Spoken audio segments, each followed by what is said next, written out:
हर हर महादेव। श्री शिव महापुराण रुद्र संहिता तृतीय पार्वती खंड अध्याय 7 एवं अध्याय 8। माता पार्वती का नामकरण और विद्या अध्ययन। श्री नारद का हिमवान के यहाँ जाना, माता पार्वती का हाथ देखकर भावी फल बताना। चिंतित हुए हिमवान को आश्वासन दे पार्वती का विवाह भगवान शिव के साथ करने को कहना और उनके संदेह का निवारण करना। श्री ब्रह्मा जी कहते हैं कि हे नारद, मैना के सामने महातेजस्विनी कन्या होकर लौकिक गति का आश्रय ले वह रोने लगी। उसका मनोहर रुदन सुनकर घर की सब स्त्रियां हर्ष से खिल उठीं और बड़े वेग से प्रसन्नता पूर्वक वहां आ पहुंची। नील कमल दल के समान श्याम कांति वाली उस परम तेजस्विनी और मनोरम कन्या को देखकर गिरिराज हिमालय अतिशय आनंद में निमग्न हो गए। सुंदर मुहूर्त में मुनियों के साथ हिमवान ने अपनी पुत्री के काली आदि सुखदायक नाम रखे। देवी शिवा गिरिराज के भवन में दिनों दिन बढ़ने लगी। ठीक उसी तरह जैसे वर्षा के समय में गंगा जी की जलराशि और शरद ऋतु के शुक्ल पक्ष में चांदनी बढ़ती है। सुशीलता आदि गुणों से संयुक्त बंधुजनों की प्यारी उस कन्या को कुटुंब के लोग अपने कुल के अनुरूप पार्वती नाम से पुकारने लगे। माता ने कालिका को उमा कहकर तप करने से रोका था। हे मुने, इसलिए वह सुंदर मुख वाली गिरिराज नंदिनी आगे चलकर लोक में उमा के नाम से विख्यात हो गई।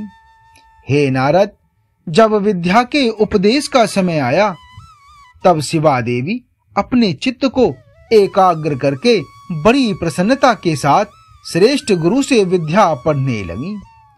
पूर्व जन्म की सारी विद्याएं उन्हें उसी तरह प्राप्त हो गईं, जैसे शरतकाल में हंसों की पात अपने आप स्वर्ग गंगा के तट पर पहुंच जाती है और रात्रि में अपना प्रकाश स्वतः मोह औषधियों को प्राप्त हो जाता है।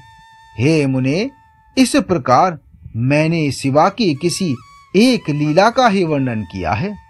अब अन्य लीला का वर्णन करूंगा, उसे तुम ध्यान पूर्वक सुनो। एक समय की बात है, तुम भगवान शिव की प्रेरणा से प्रसन्नता पूर्वक हिमाचल के घर गए।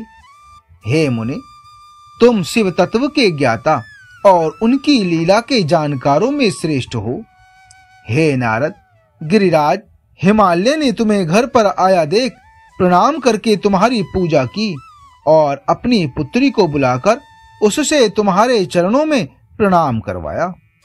हे मुनीश्वर, फिर स्वयं ही तुम्हें नमस्कार करके हिमाचल ने अपने सौभाग्य की सराहना की और अत्यंत मस्तक झुका हाथ जोड़कर तुमसे कहा। हिमालय बोले कि हे मुने, हे नारद, ब्रह्मपुत्रों में श्रेष्ठ ज्ञानवान प्रभु, आप सर्वज्ञ हैं और कृपा पूर्वक दूसरों के उपकार में लगे रहते हैं। मेरी पुत्री की जन्म कुंडली में जो गुण दोष हो उसे आप बताइए। मेरी पुत्री किसकी सौभाग्यवती प्रिय पत्नी होगी? श्री ब्रह्मा जी कहते हैं कि हे मुनि श्रेष्ठ, तुम बातचीत में कुशल और कौतुकी तो हो ही। गिरिराज हिमालय के ऐसा कहने पर तुमने कालिका का हाथ देखा और उनके संपूर्ण अंगों पर विशेष रूप से दृष्टिपात करके हिमालय से इस प्रकार कहना आरंभ किया। श्री नारद बोले कि हे शैलराज और मैना, आपकी यह पुत्री चंद्रमा की आदि कला के समान बढ़ी है। समस्त शुभ लक्षण इसके अंगों की शोभा बढ़ाते हैं। यह अपने पति के लिए अत्यंत सुखदायिनी होंगी और माता पिता की भी कीर्ति बढ़ाएंगी। संसार की समस्त नारियों में यह परम साध्वी और स्वजनों को सदा महान आनंद देने वाली होंगी। हे गिरिराज, तुम्हारी पुत्री के हाथ में सब उत्तम लक्षण ही विद्यमान हैं। केवल एक रेखा विलक्षण है, उसका यथार्थ फल सुनो। इसे ऐसा पति प्राप्त होगा जो योगी, नंग धड़ंग रहने वाला, निर्गुण और निष्काम होगा। उसके न माँ होगी न बाप, उसे मान सम्मान का भी कोई ख्याल नहीं रहेगा और वह सदा अमंगल वेश धारण करेगा। श्री ब्रह्मा जी कहते हैं कि हे नारद, तुम्हारी इस बात को सुन और सत्य मानकर मैना तथा हिमाचल दोनों पति पत्नी बहुत दुखित हुए। परंतु जगदम्बा शिवा तुम्हारे ऐसे वचन को सुनकर और लक्षणों द्वारा उस भावी पति को शिव मानकर मन ही मन हर्ष से खिल उठी। श्री नारद जी की बात कभी झूठ नहीं हो सकती, यह सोचकर शिवा भगवान शिव के युगल चरणों में संपूर्ण हृदय से अत्यंत स्नेह करने लगी। हे नारद, उस समय मन ही मन दुखी हो हिमवान ने तुमसे कहा कि हे मुने, उस रेखा का फल सुनकर मुझे बड़ा दुख हुआ है। मैं अपनी पुत्री को उससे बचाने के लिए क्या उपाय करूं? हे मुने, तुम महान कौतुक करने वाले और वार्तालाप विशारद हो। हिमवान की बात सुनकर अपने मंगलकारी वचनों द्वारा उनका हर्ष बढ़ाते हुए तुमने इस प्रकार से कहा। श्री नारद बोले कि हे गिरिराज, तुम स्नेह पूर्वक सुनो। मेरी बात सत्य है, वह असत्य नहीं होगी। हाथ की रेखा श्री ब्रह्मा जी की लिपि है, निश्चय ही वह मिथ्या नहीं हो सकती। हे शैल प्रवर, इस कन्या को वैसा ही पति मिलेगा, इसमें किसी भी प्रकार का संशय नहीं। परंतु इस रेखा के कुफल से बचने के लिए एक उपाय भी है, उसे प्रेम पूर्वक सुनो। उसे करने से तुम्हें सुख मिलेगा। मैंने जैसे वर का निरूपण किया है वैसे ही भगवान शंकर हैं। वे सर्व समर्थ हैं और लीला के लिए अनेक रूप धारण करते रहते हैं। उनमें समस्त कुलक्षण सद्गुणों के समान हो जाएंगे।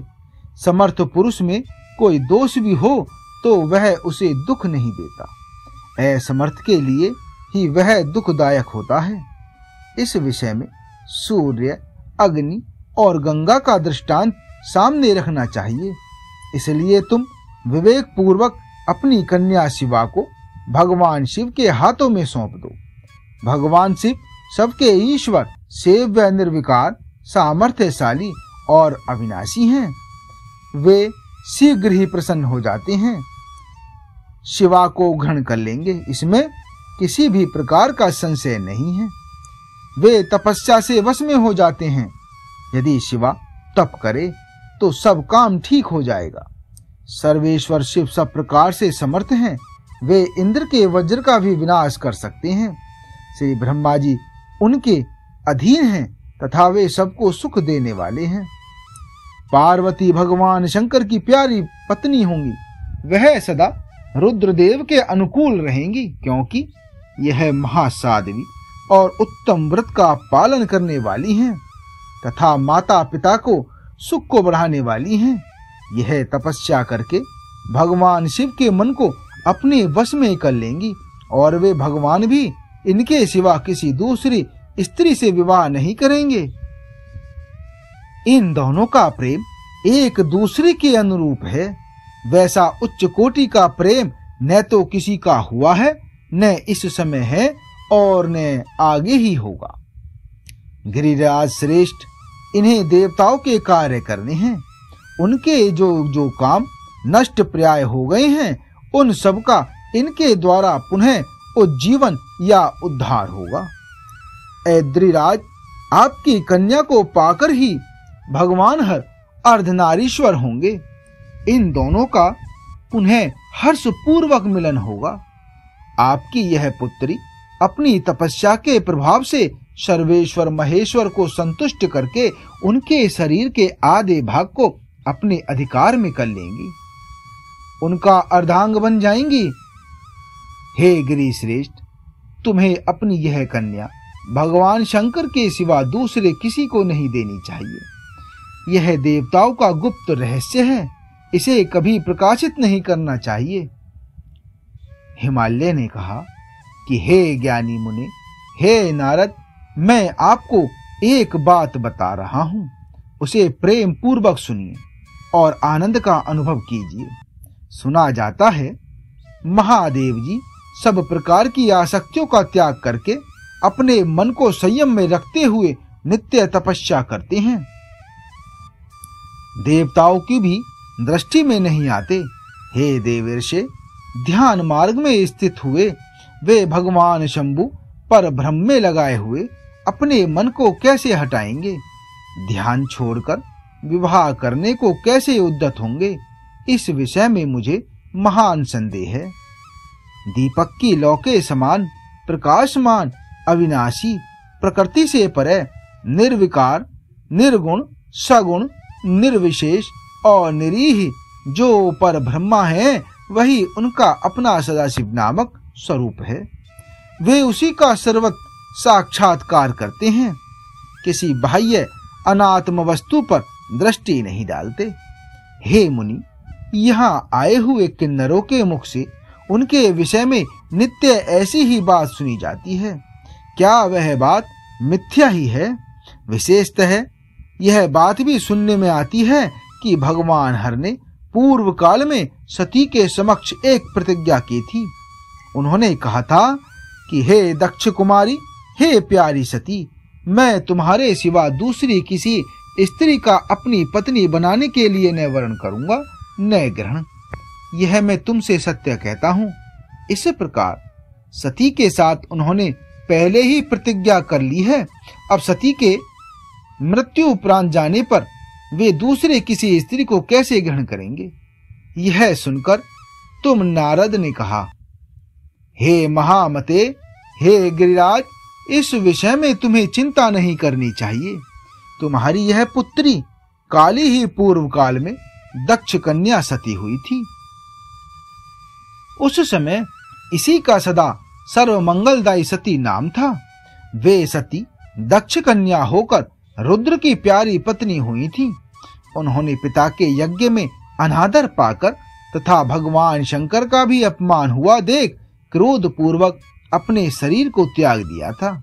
वे ही सती फिर तुम्हारे घर में उत्पन्न हुई हैं। तुम्हारी पुत्री साक्षात जगदम्बा शिवा हैं।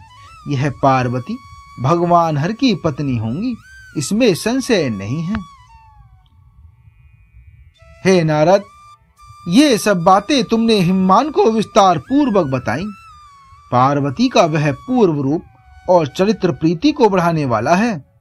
काली के उस संपूर्ण पूर्व वृतांत को तुम्हारे मुख से सुनकर हिममान अपनी पत्नी और पुत्र के साथ तत्काल संदेह रहित हो गए।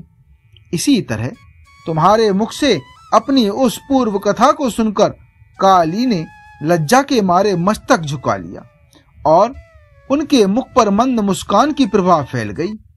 गिरिराज हिमालय पार्वती के उस चरित्र को सुनकर उनके माथे पर हाथ फेरने लगे और मस्तक सूंघकर उसे अपने आसन के पास ही बिठा लिया। हे नारद, इसके पश्चात तुम उसी क्षण प्रसन्नता पूर्वक स्वर्गलोक को चले गए और गिरिराज हिममान भी मन ही मन मनोहर आनंद से युक्त हो अपने सर्व संपत्तिशाली भवन में प्रविष्ट हो गए। आगे का अध्याय 9 में। हर हर महादेव।